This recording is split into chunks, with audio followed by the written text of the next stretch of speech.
حضرت ابوبکر اس کو کر چکے ہوتے تھے. ان کا پیمانہ یہ, ان کا معیار یہ تھا. آخر انہوں نے یہ بھی کہا کہ اے ابوبکر, عمر آپ تک تو نہیں پہنچ سکتا, آپ میرے ساتھ سودا کر لو, ایک رات کی نیکیاں مجھے دے دو اور میری ساری زندگی کی نیکیاں دے دو. وہ ہجرت کی رات جو حضور کے ساتھ گزاری تھی, اور وہ جو حضور صلی اللہ علیہ وسلم کے ساتھ ہجرت کی رات میں آپ گئے تھے, کبھی آگے چلتے تھے کبھی پیچھے چلتے تھے. آپ نے پوچھا کہ ابو بکر کبھی میرے آگے چلتے ہو کبھی پیچھے چلتے ہو, کہ کبھی خیال آتا ہے جنگل کے دشمن لوگ آ کر ڈاکو کوئی تکلیف دہ چیز نہ پھینکے, میں آگے آگے چلتا ہوں, پھر مکے والوں کا خیال آتا ہے تو پیچھے چلتا ہوں. وہ ایک رات ہجرت والی مجھے دے دو, میری ساری زندگی کی نیکیاں لے دو. کبھی کہتے تھے وہ ایک دن, اپنا ایک دن مجھے دے دو, میری ساری زندگی کی نیکیاں لے دو. حضور صلی اللہ علیہ وسلم جب دنیا سے تشریف لے گئے, اس وقت امت کو سنبھالا حضرت ابوبکر صدیق رضی اللہ عنہ.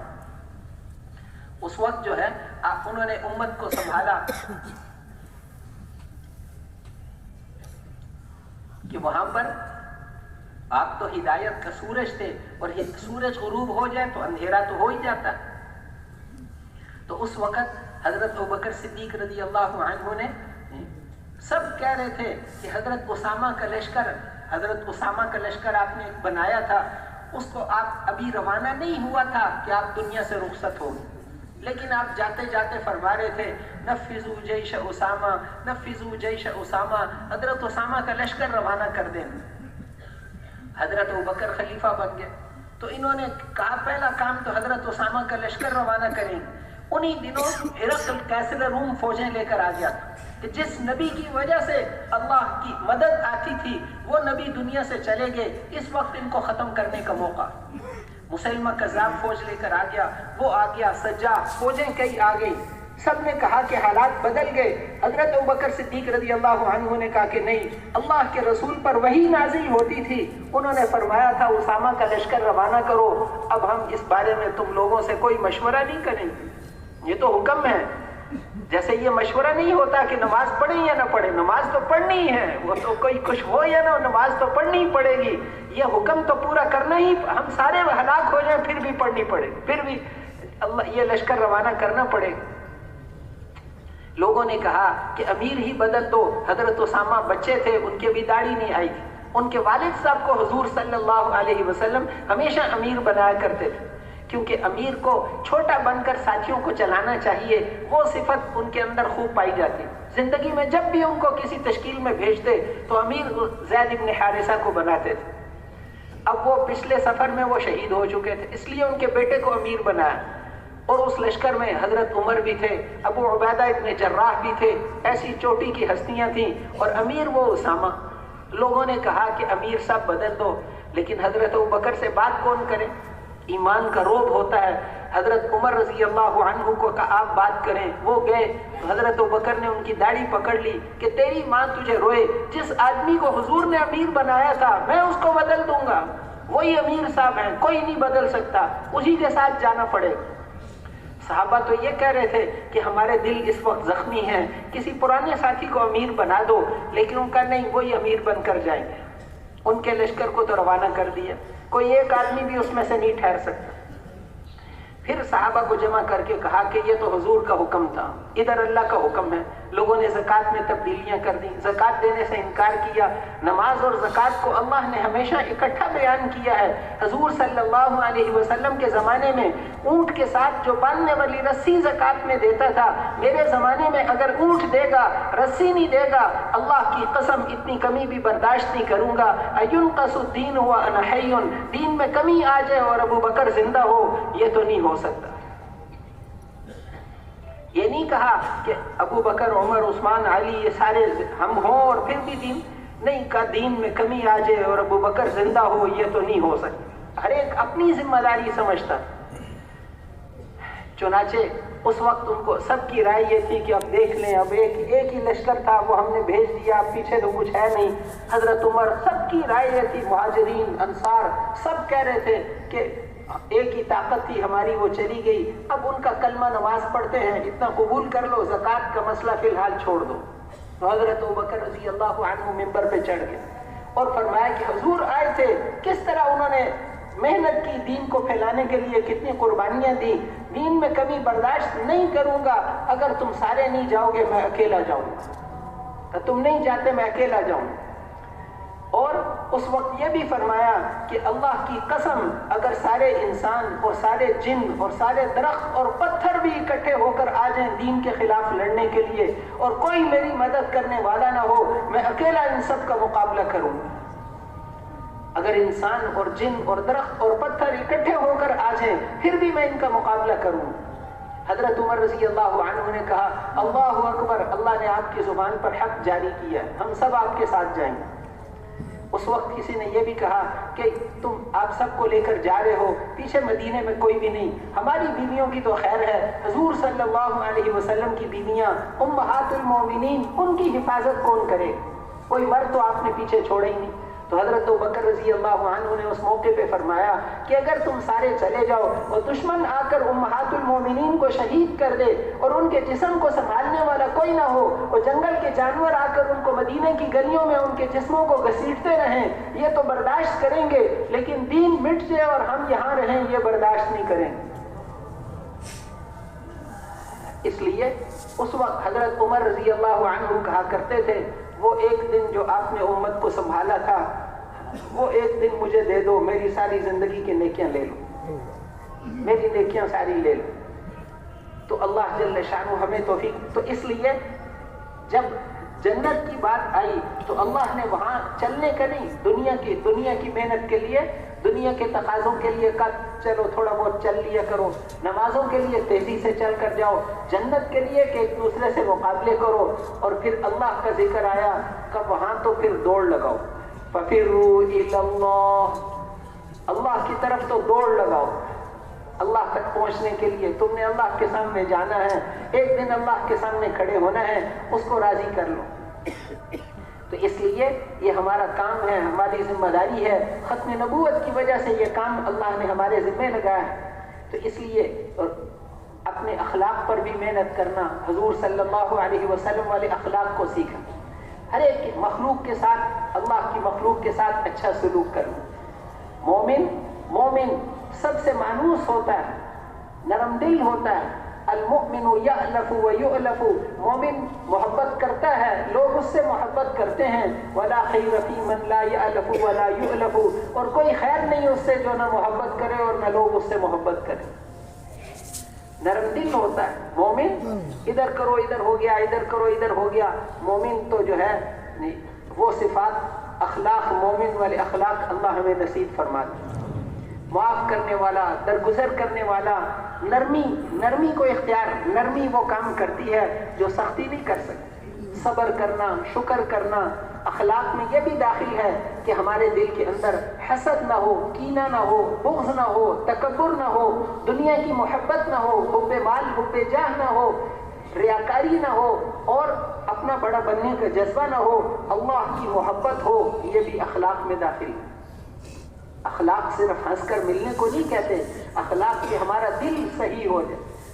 ساری زندگی پہلی صف میں نماز پڑھی اس لیے کہ لوگ کہیں کہ یہ پہلی صف والا ہے، تو پھر اسے وہ پہلی صف میں پڑھنا اس کی کامیابی کا ذریعہ نہیں بنے، یہ تو ریاکاری کے لیے تھا۔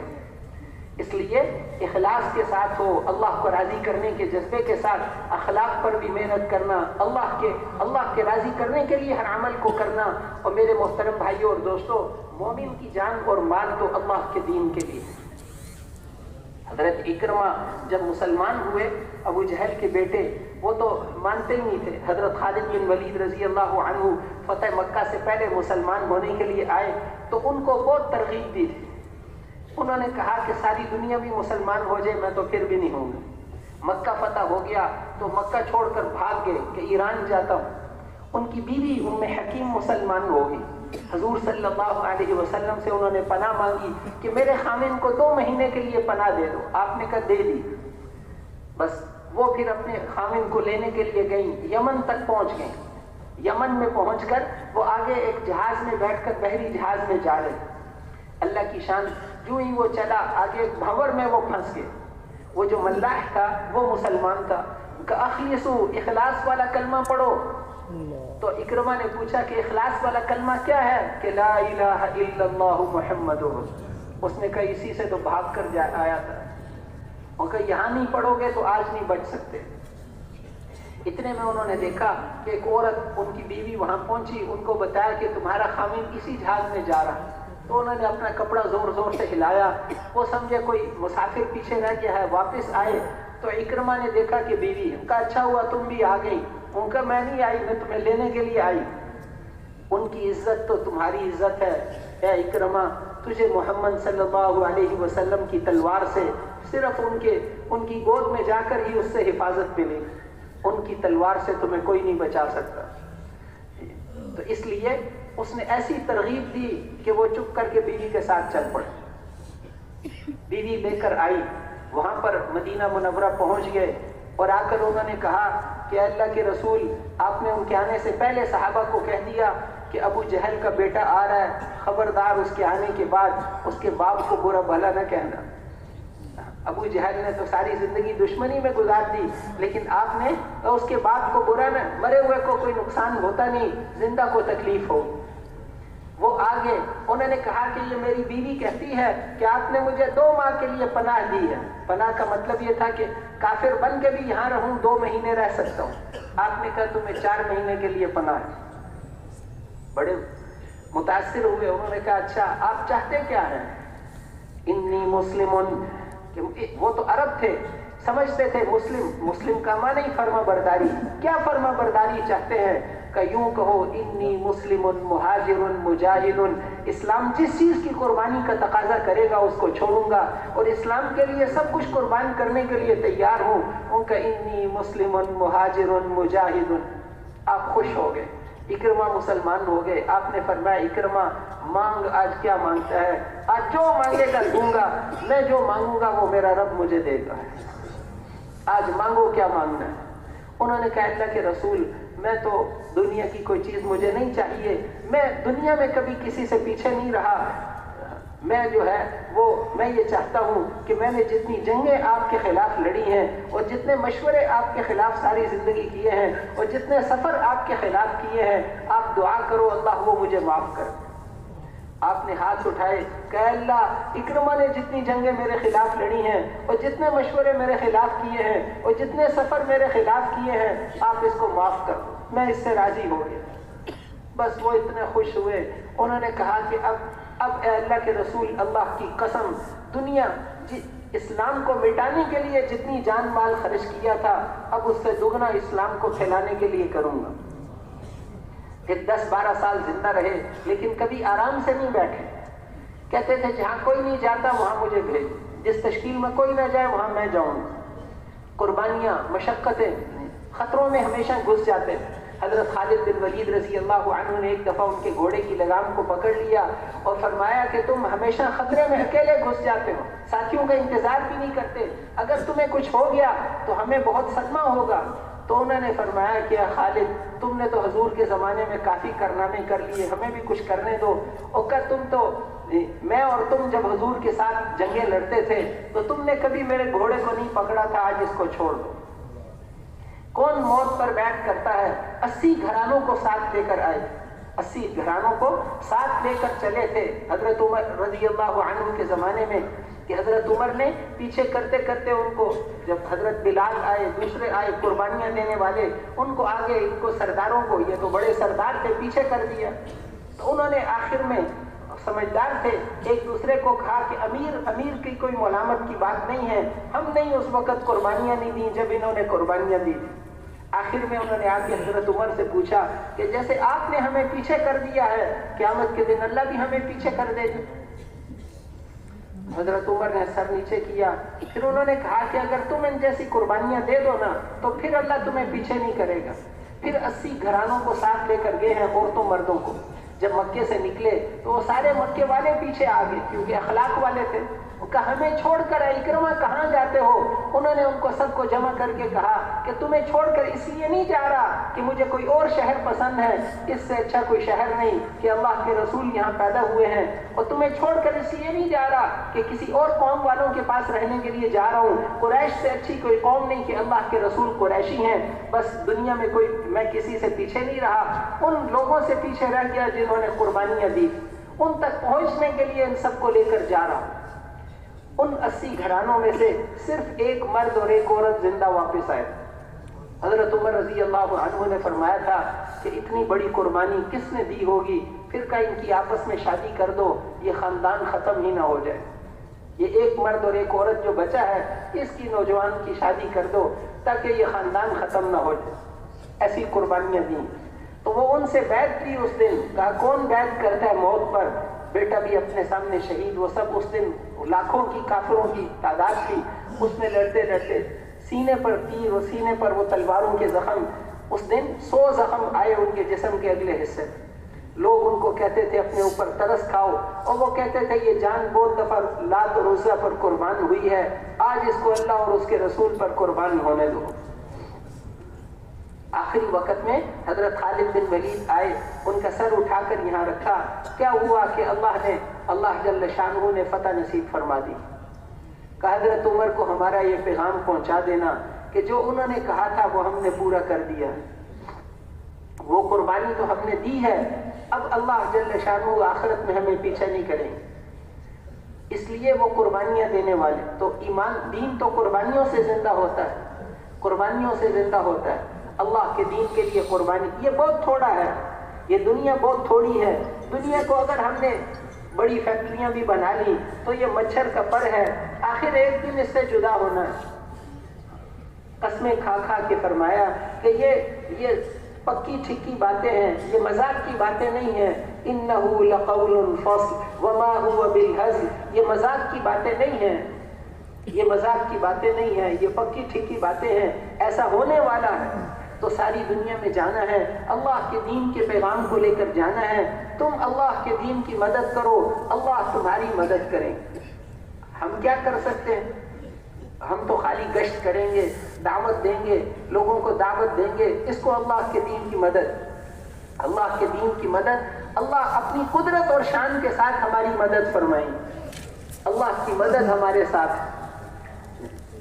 کسرا کو آپ نے خط لکھا، اس نے آپ کا خط پڑھا ہی نہیں، اس کے اندر تھا کہ یہ خط محمد الرسول اللہ کی طرف سے، کسرا کے نام یہ خط ہے۔ تو اس نے کہا کہ یہ میرے نام سے پہلے اپنا نام کون ہے یہ لکھنے والا؟ آپ کے خط کو پھاڑ دیا۔